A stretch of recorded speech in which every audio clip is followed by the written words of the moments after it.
Hey there, scrappers, recyclers, and investors that want to take a look at businesses that are surrounding the scrap and recycling industry. Welcome to Shark Scrapper Live, where every week we talk about things like precious metals, industrial metals, business and safety, and stuff related to scrapping and recycling. It is great to be here. I hope everybody had a wonderful week. I did. I drove up to North Carolina, about an 8-hour drive from where I live, and it was freaking awesome. We were up in the mountains on the western side, in a little town called Asheville, North Carolina. Boy, I tell you what, if you live in the United States and you have not been to Asheville, North Carolina, you need to put it on your list. It is such a funky little city. There are so many cool things. I mean, they literally have a motto that says "Stay weird." It was just a lot of fun. So anyway, Street Copper 11, great to see you. Irish E-Waste Mike, great to have you here. JR Cat. That's right, recycling was first into the show today.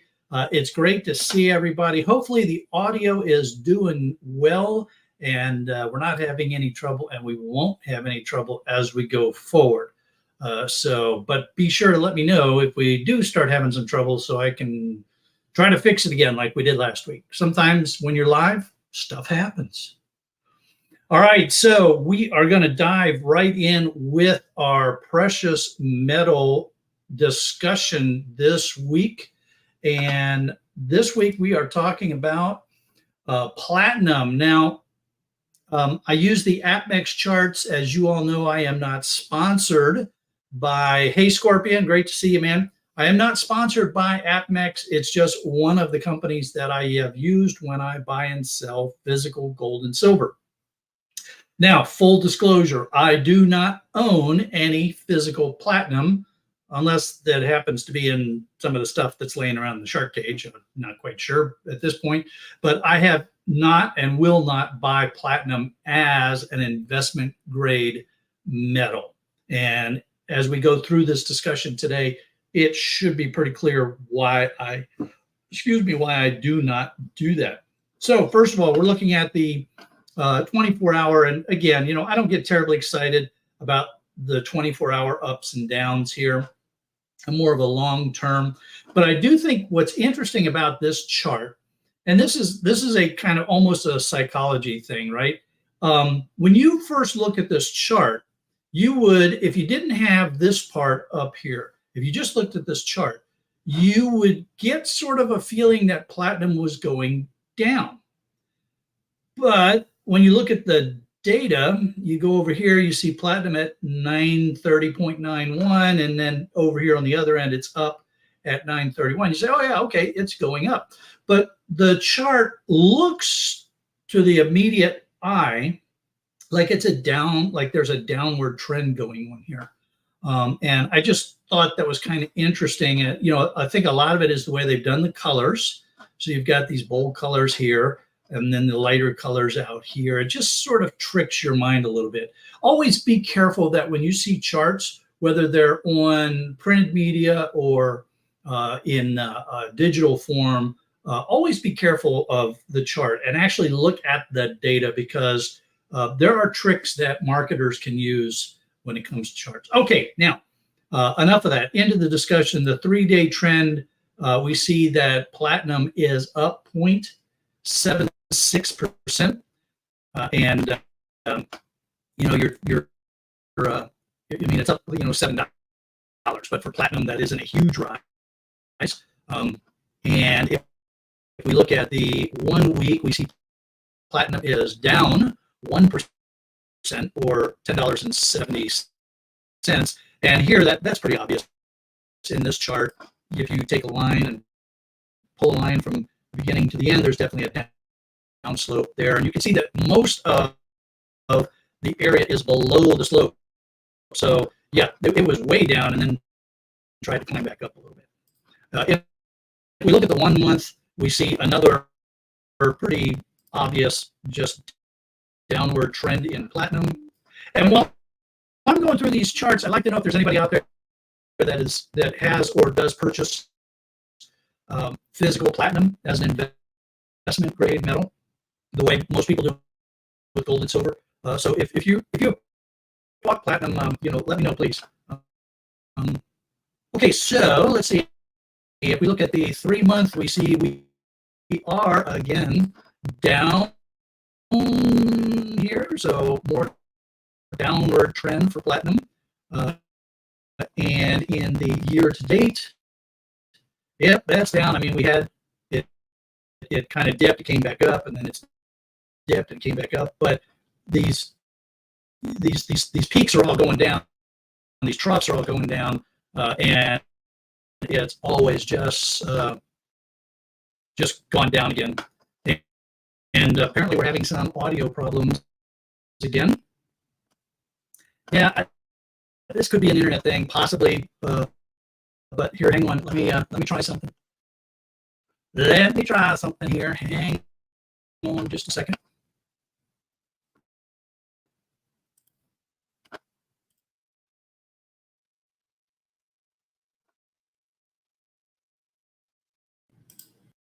Get rid of that. Get rid of that.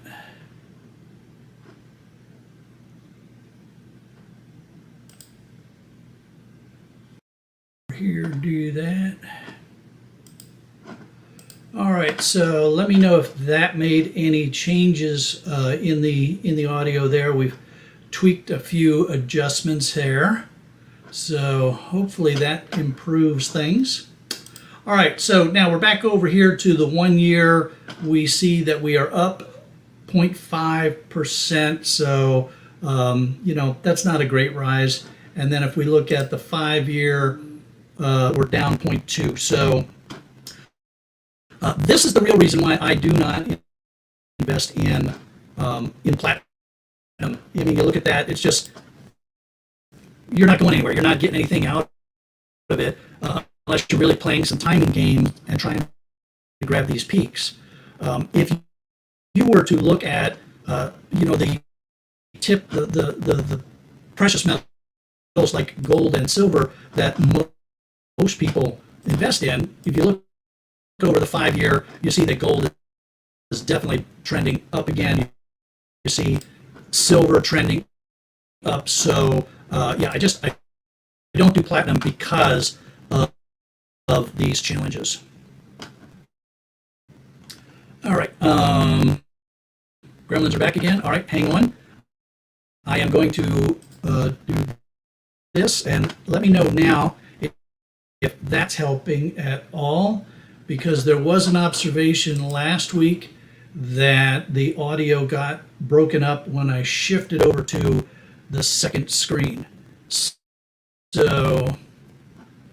if it might be the shifting to the screen issue. All right, Irish is saying it's okay now that I'm back on the main screen. Very interesting. All right. Well, that is that's a good data point. And in a minute, we're going to shift back over to the other screen. And if the sound goes bad, then I know that I've got a good data point to work with there. So, did I buy my microphone from Ian? That would be the same as getting it from Scrapping Irish, and no, I did not. So no, this is we just started having this issue, and I don't know what is going on. We had the trouble last week. This is a good microphone, good setup that's been working for a while now. So very, very strange. We'll have to see what's going on. I don't know. I'll have to keep working on what's happening with the audio.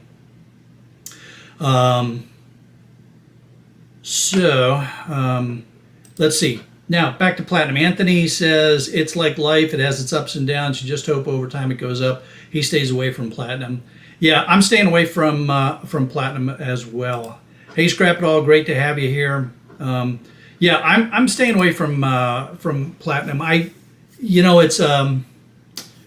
It's as an industrial metal, it's used in catalytic converters. Everybody knows that. That's why catalytic converters are so expensive, and there's controls on catalytic converters. It is also frequently used in jewelry because it's harder than gold. So if people were going to choose between jewelry made out of white gold or platinum, which look very similar, then you'd go with the platinum because it's a tougher metal. It won't get messed up, scratched, dinged up, bent the way a white gold would. So from a jewelry perspective, I can see where people might prefer platinum in their as jewelry, but as an investment grade metal, I don't recommend it to people. When people ask me about precious metals for investment grade stuff, I always tell them go with gold or silver. If you don't have a lot of cash, go with silver, and if you've got the money to invest in an ounce or so at a time, you go with gold. But those are the two precious metals that I always recommend to people.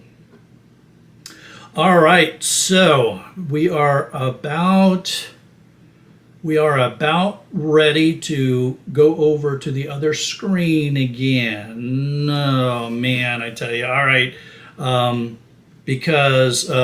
not quite yet. So hang on. We got to get through our safety tip first. So our safety tip for today is fire.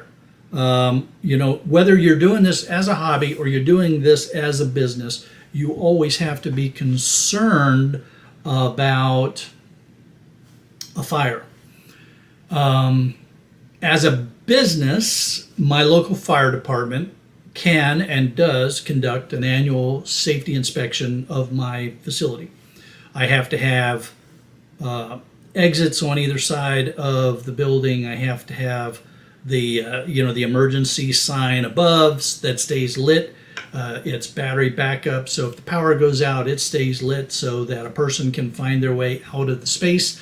I have to have fire extinguishers at strategic locations so that if a person has to, they can grab a fire extinguisher and use it to be able to protect themselves until they can get out of the building. Fire safety is an important consideration, and in businesses we get inspected for that, but as a hobbyist you want to think about that too. If you're in your backyard shed and you have a space heater that's burning wood right by the only door out of your shed, no matter how many fire extinguishers you have in that shed, that may not exactly be the brightest idea going. Hint. Anybody think of who I might be referring to?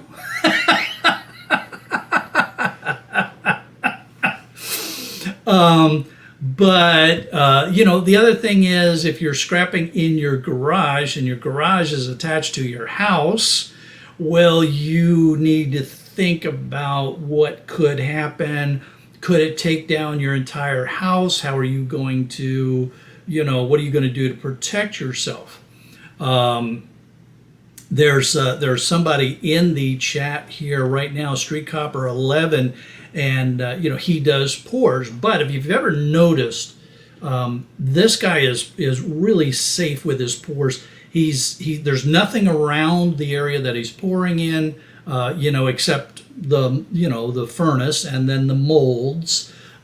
He's always wearing his safety boots and things like that. So the guy has thought this through before he starts doing something like that. The other thing that you want to think about is, when it comes to fire, is that sometimes we store stuff with our material that has the potential to start a fire, like batteries, and you don't want to be storing those in your garage that's attached to your house.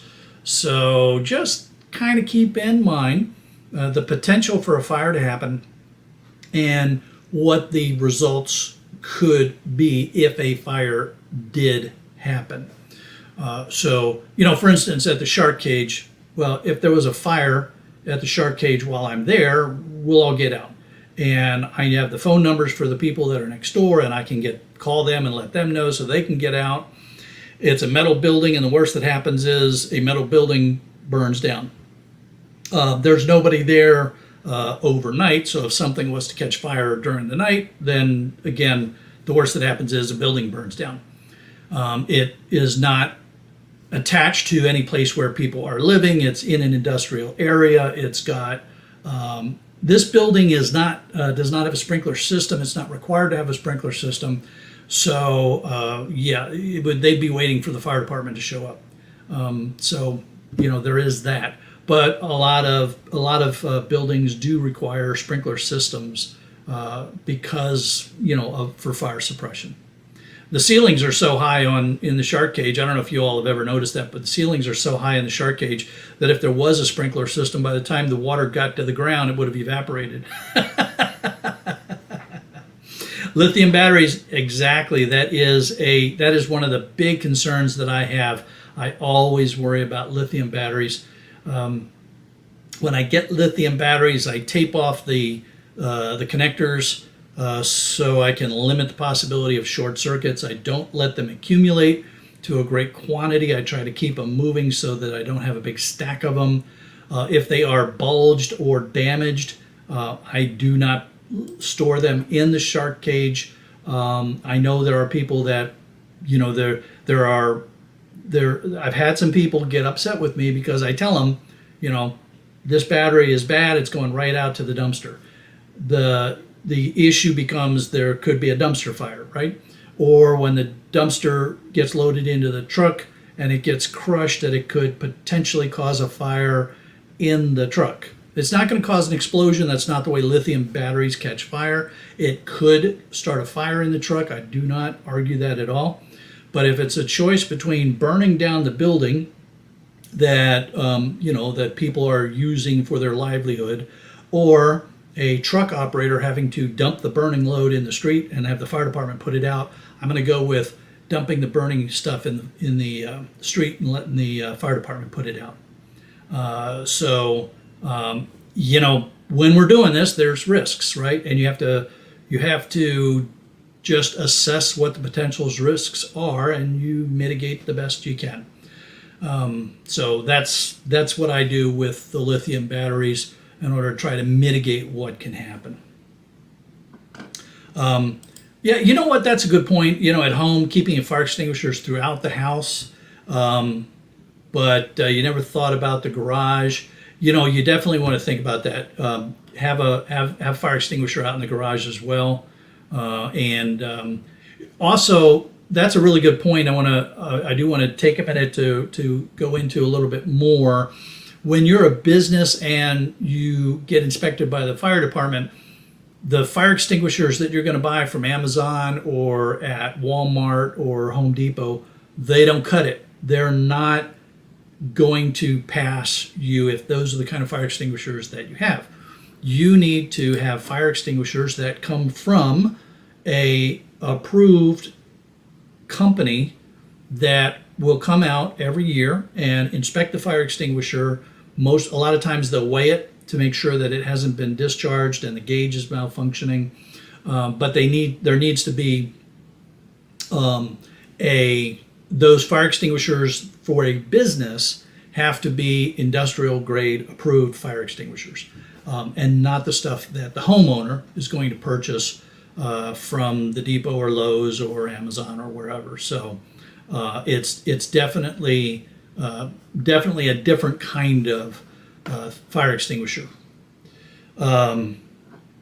So let's see. JR Cat says if the dump starts to burn, the more you get in it. Yeah, that's there's some truth there. Bill's saying he better get more fire extinguishers. He wants to know if Ian's got any spares. Yeah, I'm not sure I would trust those extinguishers from Ian, Bill.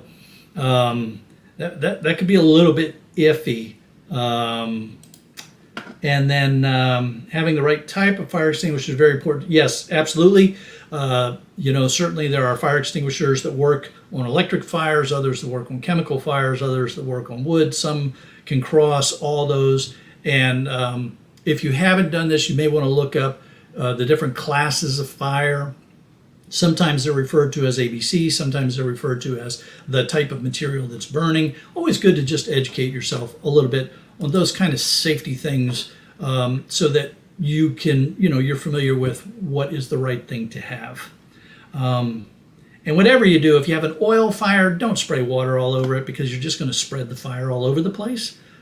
So yeah, it's just understand how to put the fire out is also very important. Scrapper Wolf, welcome to the show. Great to have you here. JR Cat says he has one on each floor and one in the garage. Very cool. Very good. That does not surprise me about you, JR Cat. I have a fire extinguisher in the kitchen under the sink, and I have two fire extinguishers at the door to the garage. So yeah, it's we keep an eye on these things. Of course, if I had my way, I'd have a fire extinguisher up on the entrance to every room, in red with a light on it. But this shark kind of has a decorative issue with that. Alrighty. And Mike says that he pees a lot, so he's good.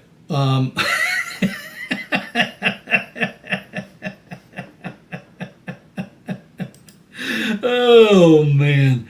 All right. So here's what we're going to do. We're getting ready to go over to the other screen now. So let's see what happens with the audio when we do this. If the audio goes bad, then yeah, we're going to pop right back over to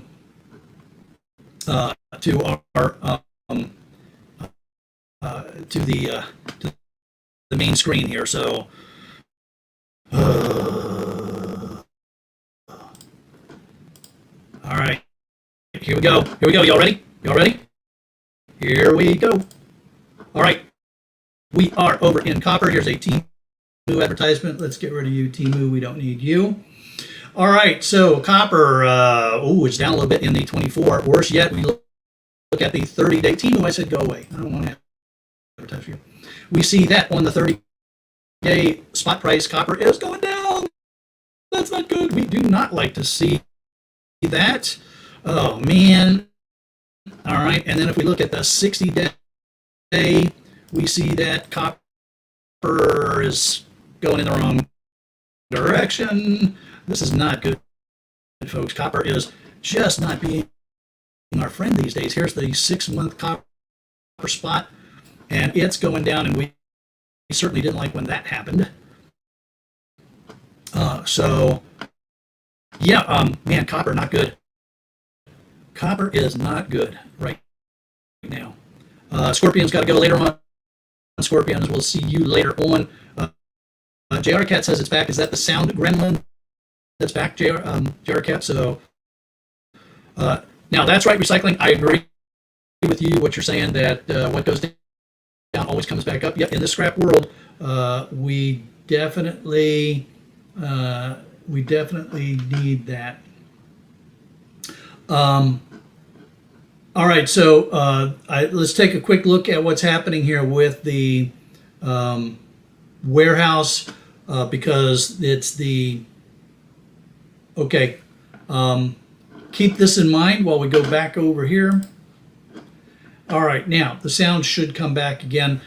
This is interesting. I'm going to have to investigate why, when I shift over to the other screen, it causes trouble with the sound. All right, so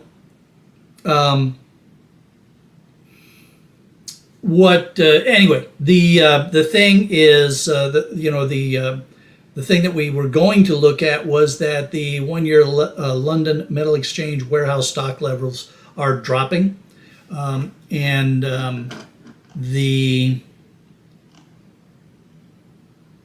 but the 30-day London Metal Exchange is the signal that is really troublesome. Now I'm going to switch over real quick, let you take a look at this.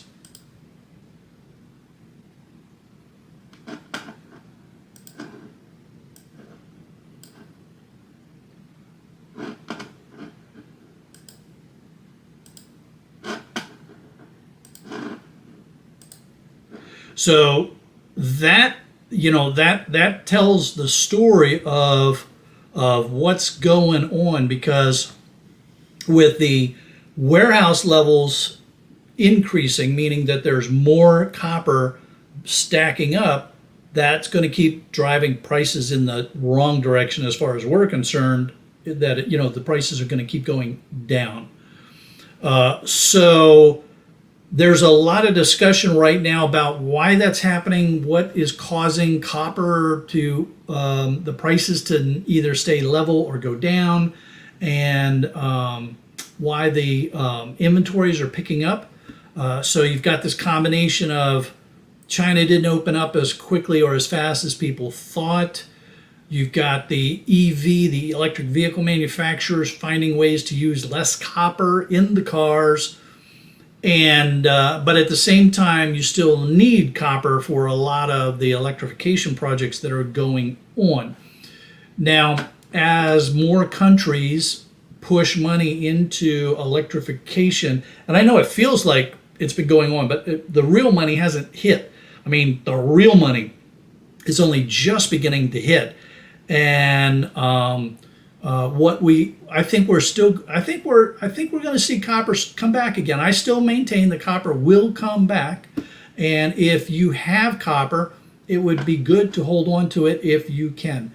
So your Bear Bright, your number one, if you can hold on to it, you don't need the cash flow.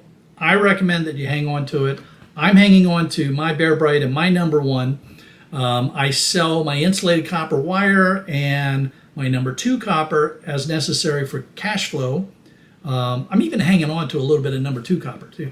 So copper, I still believe will be a good long-term strategic metal to hang on to. Plus, it's relatively heavy. It doesn't take up a lot of space once you sort of chop it down and beat it into place and stuff like that. So I'm saying keep holding on to it. Stack it, if you're going to stack it. And if at all possible, don't put a lot of money into what you're doing to hang on to it. Now, one of the things that, folks like Street Copper 11 here does is he will melt it into bars, but for Street Copper, that's also part of his entertainment, right? That's part of what he shares with people. And so there's a good reason for him to hang on to all his copper, and a good reason for him to melt it into bars and things like that. For folks like me, the least amount of work that I can do to that copper to store it up, the more value it will be for me in the long run. So there's sort of your differences there. But I gotta admit that melting and casting looks like so much fun. I'm gonna have to get into it. I'm gonna have to do it. And I am saving up some aluminum and some copper and pot metal just so I can play around with it, because it just really looks like it's gonna be a lot of fun. Okay, so copper. Good discussion on copper, and we'll be keeping track of it, and we're going to visit copper frequently as things play out here with copper. Now, our next line item on the Shark Scrapper Live is our business note, and this week's business note kind of goes along to and is associated with other things that we've talked about in the world of business, but I do want to take a moment to talk about record keeping. If you are in the business of recycling, then record keeping is a painful and necessary reality. If you are just doing this as a hobby, the hell with records. Who cares, right? If you're having fun and you're just doing this as a hobby, then records don't matter. In fact, you probably don't want to keep any records, because then you realize how much you're spending, and your significant other is going to give you a hard time. So, as a hobby, records don't matter. As a business, records are very, very important. I have found, for me, that the best way to do my record keeping is at the end of each workday. So the shark cage is not where I have my administrative office. My administrative office is in my house. So what I will do is I will wrap up the shark cage part of the day, come back to the house, and then I will do all of my administration. I will scan in. So for instance, you get these paper copy receipts when you take stuff to a scrapyard, right? So I will come back here. I will enter the data. Geek Shark will enter the data into the spreadsheet so we can keep track of our sales and our profit and loss, which is usually loss. We'll scan those receipts and save them electronically so that I don't have stacks and stacks of paper receipts building up. I will do whatever additional administration is required, because there's reports that have to be generated quarterly and those kind of things. So record keeping for me is I have to do it, or try to do it, every day, because if I let it get stacked up, I'm going to lose something. I'm not going to get to it. It becomes overwhelming. And then when I need that record for my accountant for taxes, or for the city or the county for reporting, then I don't have all the accurate information. And then that's not a good thing either. So plus, if you're doing this as a business, you need to know if you're making money. And as most people know, there's kind of two books when you have a business, right? You've got your profit and loss, and at least here in the United States, there are business expenses that you can take against your profits or the money that you've made. So it comes down to when you're keeping track of all of those. There are some expenses that they're legitimate expenses for you to take, but you may decide not to take them so that you are on the profit side, because the U.S. government at some point expects a business to make money. And my accountant gets on my case all the time about these kind of things. So record keeping, very important. Now, how you keep your record. Hey, CC Scraps, great to have you here. How you keep your record is up to you in a certain sense. You need to decide which is the easiest for you, what works for you and your situation. You could be like E-Waste Mike and just stack those paper receipts in a file, a bin, and they're there for you when you want them. You might put them in a filing cabinet. You might be anal retentive like Geek Shark and put it into an Excel spreadsheet and scan them, and so that you can always compare each line in the spreadsheet to what was scanned. It's what works for you, so that when you have to do reporting for taxes or whatever purpose, depending upon where you're located, you have the information that you need. And you know what, J.R. Cat, there's nothing wrong with a shoebox. Really. My accountant jokes around all the time about how she still has clients that will show up at the end of the tax year with a shoebox full of receipts.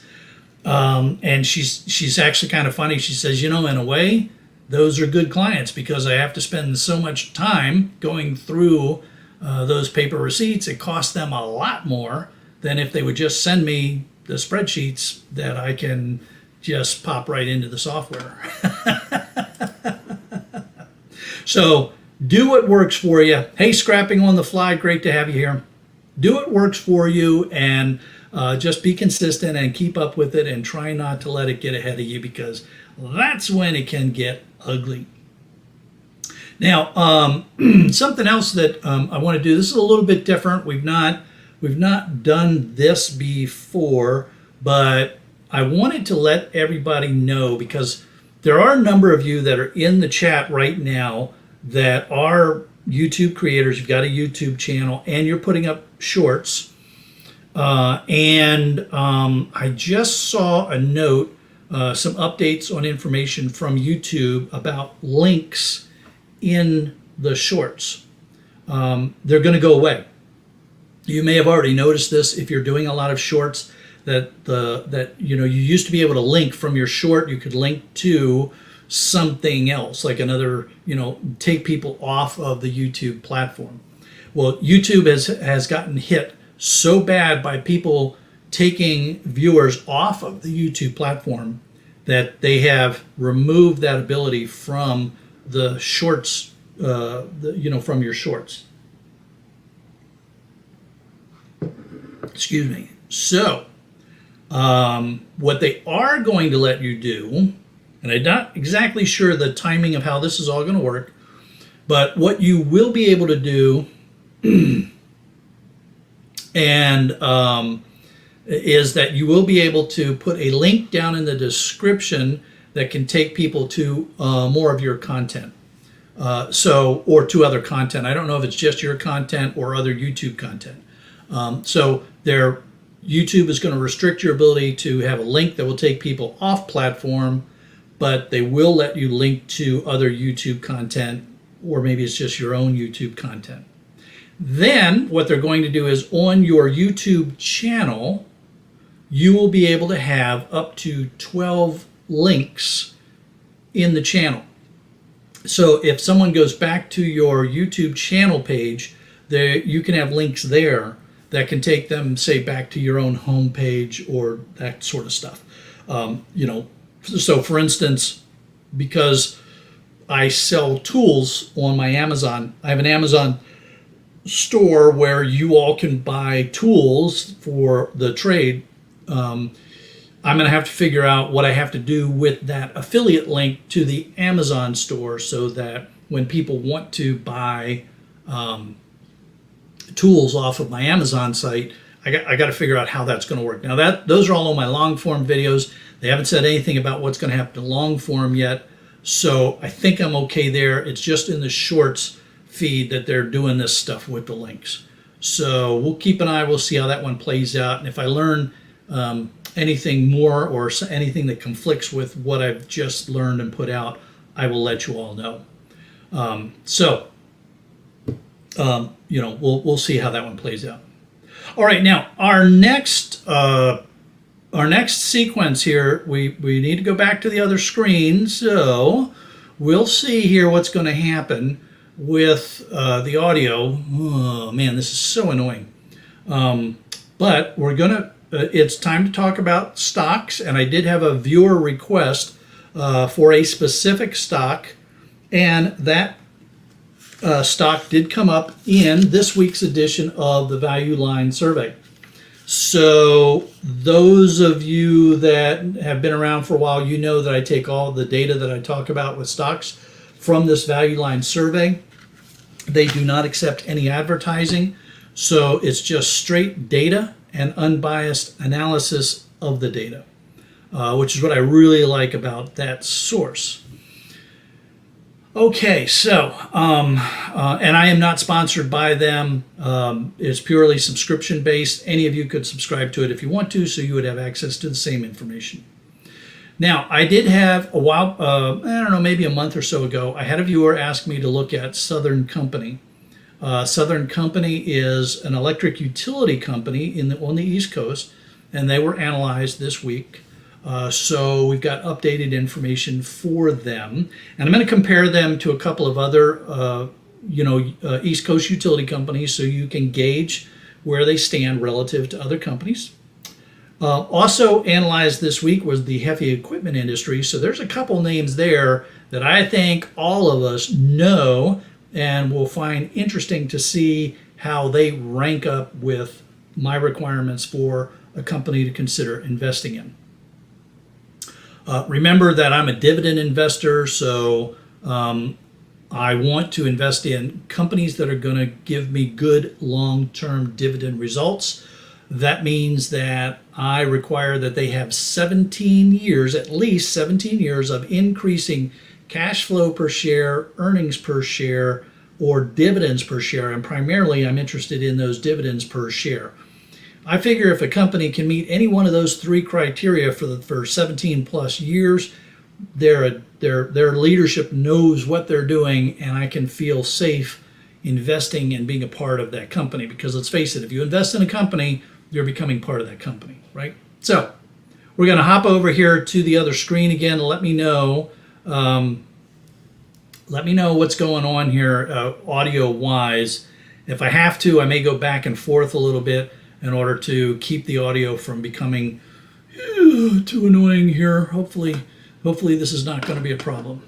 All right, so and in fact, what'll be really interesting is if we don't have the audio problems when I'm on Excel, or if the audio problems get worse when I'm on Excel. So let me know. So Southern Company SO, they're at 3.9%, so that's a reasonable dividend.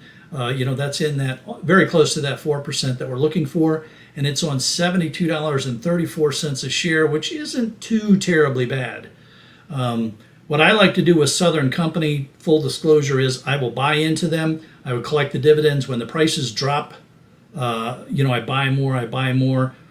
If they get into too expensive category, I'll sell them, and then I'll take what I earn from the capital gains. I'll set that aside, wait for the prices to come back down again, and then buy more into it. So this is an interesting company for that regard. They are qualified for dividends as a Div 0, so 17 years of increasing dividends per share. And if we go down and look at that graphically, here we can see their cash flow and earnings pretty much trending up, not a whole lot of variation, relatively good smooth profiles. And look at that dividend. I mean, that's almost a good flat upward trend at about 4%. So this is the kind of company that you really like to invest in because you can sleep well at night. You're comfortable that your investment is going to do what you want it to do, which is make you money. All right, so another one of the companies that we're looking at in this world of the East Coast utilities is called Dominion Energy. Now, I picked Dominion Energy to analyze because you can see here that they're at 5%, so they're paying more than Southern Company.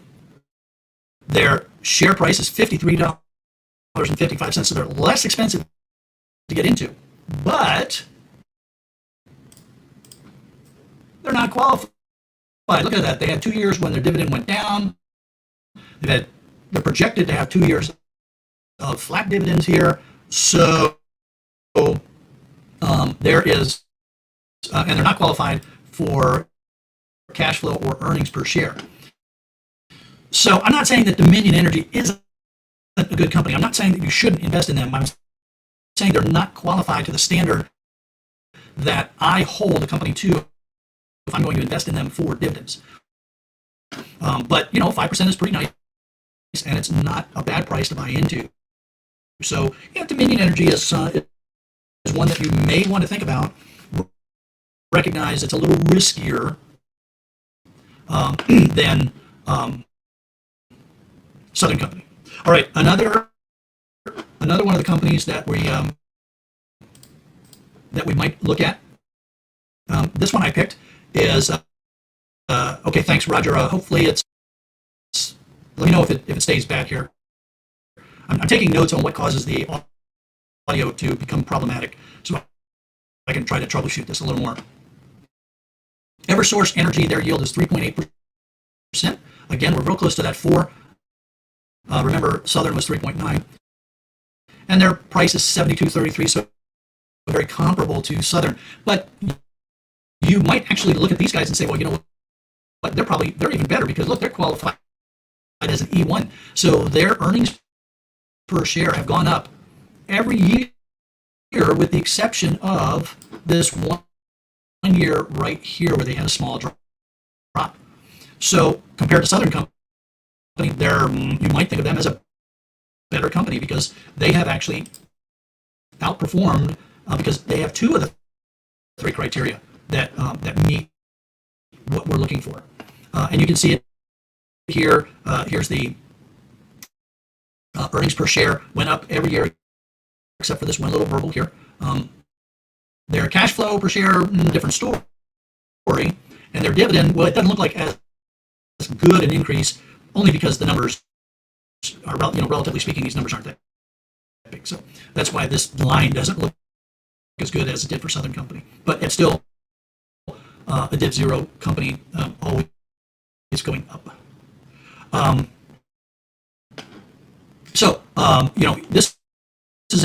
This is another company that you might want to think about. Of the three, the only one that I have invested in and will continue to look at off and on is Southern Company right here. So there's my full disclosure note for everybody. All right. The other thing that the other company that I want to go into now is the heavy equipment industry, and this is really cool. The heavy equipment industry. I just want to show you or list the companies that they analyze, so you have an idea of what we're talking about. Aztec Industries, CNH, Caterpillar, Cummins, Deere, Enerpac, Federal Signal, Finning International, Manitowoc, Nikola, Oshkosh, PACCAR, Shift, Terox, and Tormont Industries.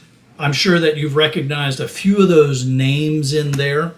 The two companies that we are going to look at out of that list are Caterpillar and Cummins. So of all those companies, Caterpillar and Cummins are the only two that really make the cut for us. So we're gonna go right over to Caterpillar first, and there we go. So here's Caterpillar. Look, we all know Caterpillar. They make the big earth-moving equipment for the miners that are digging up the stuff. Hey, Nacho, great to see you, man. That are digging up the stuff that turns into the gold and silver and all those nice metals that we love. Do you want to buy into Caterpillar stock? Well, from a dividend investment, they're not really great, right? They're only giving you 2%. And look at the share price, $265+. Holy bajoli. I don't know about you all, but man, that's a pretty significant chunk of change right there. So, however, I do want to point out that Caterpillar is technically qualified to consider, right? They're a Div 0, so 17 plus years of increasing dividends per share. What you would want to buy into Caterpillar for, or what someone would think about with Caterpillar is they're buying Caterpillar for reasons other than the dividends, and the dividends are just icing on the cake. So if you believe that a company like Caterpillar is going to stay strong and keep growing, and the share price is going to keep growing, then yeah, you would invest in Caterpillar and you would just say, hey, the dividends are nice. I'm not worried about the dividends. I'm buying into the long-term value of Caterpillar. I'm going to sell it down the road and make a bunch of money on it. So there's what it looks like graphically. You can see that the cash flow and the earnings, lots of ups and down here. And that gives me as a dividend investor a lot of concerns. I don't like that. All right, so again, I want to emphasize, I'm not saying that there's anything wrong with Caterpillar as a company or as an investment, but it's not a good dividend investment. So that's why I don't own Caterpillar. I'm not planning on buying any Caterpillar. It's just something to consider. All right, the other company that I thought was really interesting here, they are qualified by our standard, and it's Cummins. Now, the reason that Cummins is interesting is because they don't really make heavy equipment per se. They're not building tractors and cranes and big shovels and front-end loaders. They make the engines and the powertrains that go into that stuff. So that means that they can be in a lot of the machinery that's out there, not just, they're not just like Caterpillar where they're building the actual thing, they're driving the actual thing. Cummins is another interesting player in the heavy equipment industry. It's funny, I remember people a long time used to think that Briggs and Stratton made lawnmowers.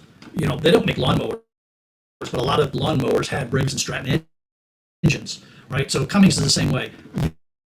People look at a great big piece of earth moving equipment, and they may see a Cummings logo on the engine mount or something like that, not realizing it's not a Cummings bulldozer. That's just the engine. All right, so Cummings, the dividend is 2.6%. Again, that's not great. The share price is $260. These are pretty expensive stocks, but they are qualified. They are a div zero, so they're qualified by our standard, which is nice. They are not qualified for cash flow or earnings per share. So yeah, you gotta think about that. But again, Cummings is one of those companies that you buy into Cummings because you believe that Cummings is going to increase, that the share price is going to keep going up, and at some point you can sell it and make a bunch of money off of it. Just a little bit of some thoughts about Cummings. This is from the actual Value Line people. They're analysts. They've gone on to talk about how the Cummings invested during the COVID-induced downturns in order to be ready for when the markets turned around, and they're able to take advantage of that now. They've been able to improve both their top line and bottom line, and what that means is that the top line is the money coming in, right? That's your sales, right? So they got more money coming in, and the bottom line means that they're actually making more money, getting more profit at the end of the day. So they've also been able to work on the costs that they have internally so that they can make more money. So they're improving both the bottom and the top lines, which is good, right? That's what you want to see in a company that you're thinking about investing in. All right, so oops, wait a minute, wrong button. Get rid of that. Go over here, do this. All right, so the utilities companies that we talked about, utilities are very common dividend players. Lots of people like to invest in utility companies. The ones that you look for are the ones that are nice and stable and that they're paying you a dividend that is comparable to what you could get, for cash. Now, right now, a lot of banks are offering over 5% for things like certificate of deposits and stuff like that. So there's a lot of people right now that would say, well, I'm not going to buy into somebody who's only giving me 4% or 4.5 or 3.9 or something like that because I can get more money on a CD, and there's nothing wrong with that argument. But the reason why I keep dividend producing stocks in my portfolio is because over the long haul, those stocks continue to pay me that 4 to 5%, where the CDs, are up and down based on what's happening with interest rates over time. So it's definitely something to think about for the way that you choose to invest your money. Now, I also need to point out that I am not a licensed financial counselor. I have no certificates in this. I do have training by virtue of having an MBA, investing, for my purposes and such, but I am not certified, and I can give you no legal advice whatsoever when it comes to what you're going to do with your investments. I do strongly recommend that if you are going to invest in stocks, that you do a lot of research and understand why you're buying a stock and what you're going to do with that stock over the long haul. And don't play the game that I used to play, and that was buy high and wait till they go bankrupt and lose everything. That's not a good way to invest. You definitely want to buy when the stock is lower and get some money out of it, or better yet, just keep looking at the dividend and buy for a good solid dividend in a company that is good for the long haul, like the companies that I talk about that have given us 17 plus years of good performance. I tell you what, I really appreciate folks sticking through this despite some of the audio challenges that we've had here. Man, I'm going to have to do some more research over the week and mess around with what's going on here with the audio. I might reach out to a couple of you and do some test runs during the course of the week here, and as I try out new things, because this just isn't making a lot of sense to me. If I'm understanding it correctly, now that I've come back to this screen here, where the audio is probably okay and it got synced back up again. Now, some of that is going to be the internet. I've had that challenge when I've been watching other live streams, but there's something about me switching over to the secondary screen that is causing some challenges. So I'm going to have to do some more research on that one and figure out what the issue might be. You know, the really cool thing is there's lots of smart people out there, lots of good information available with just typing in Google this problem to see what's going on. And I might even be able to find some YouTube videos that can help me figure out what's going on. So, yeah, we'll see which way that's going to go. And Doggy Bones is saying that, hey, Doggy Bones, I don't know if I said hi. If I missed you coming in, I apologize. So, no, I'm not sitting or leaning on the microphone. I mean, it's attached to the camera. It's up there. I'm nowhere near any of the cabling that's going on here. So, and what's really strange is that it only started messing up. The first time it was noticed was about 3 weeks ago, off of a live stream. Last week it was pretty bad, and this week what we've noticed is that every time I shift over to the other screen, it kind of misbehaves a little bit. Now, I did have a bunch of downloads that happened to this PC, a bunch of BIOS updates and things like that. So that may have contributed to what's going on here. So I think what I will do during the course of this week is run through a number of checks on the BIOS and other uploads and such. Make sure that everything is completely up to speed on that. There may have been a BIOS update that kind of messed up stuff a little bit in there. So we'll play around with that too. So I know there's a bunch of you that would be more than happy to help me out with troubleshooting as I get this worked out. So I'll reach out to you during the week as if I think if I do anything significant and I want to test it, I'll reach out to you and we'll see what we can do about doing a little test live stream, private live stream kind of thing, just to test it out. Very, very odd, and I do apologize for that. But again, it's live streaming, and sometimes these things happen. It's technology, and as I tell people all the time, you can't get upset with it. You just got to figure out what's wrong and deal with it.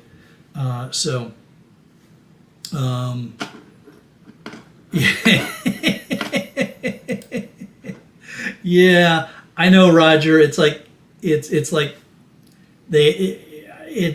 and sometimes you don't have any choice, right? Sometimes like if you don't do the upgrade, then you get locked out, and then so you do the upgrade, and then it's messed up, right? It's like, come on, really?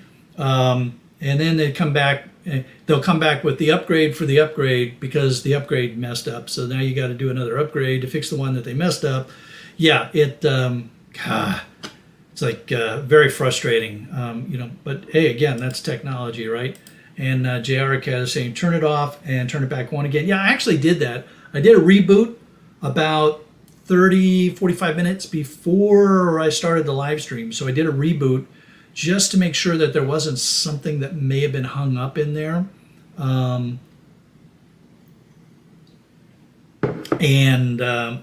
Obviously that didn't fix it because it was still doing the audio mess up. So very frustrating, very frustrating. But hey, we love technology, right? Technology is good for us. Technology helps us. Technology makes our life better, right? It's all good until it isn't.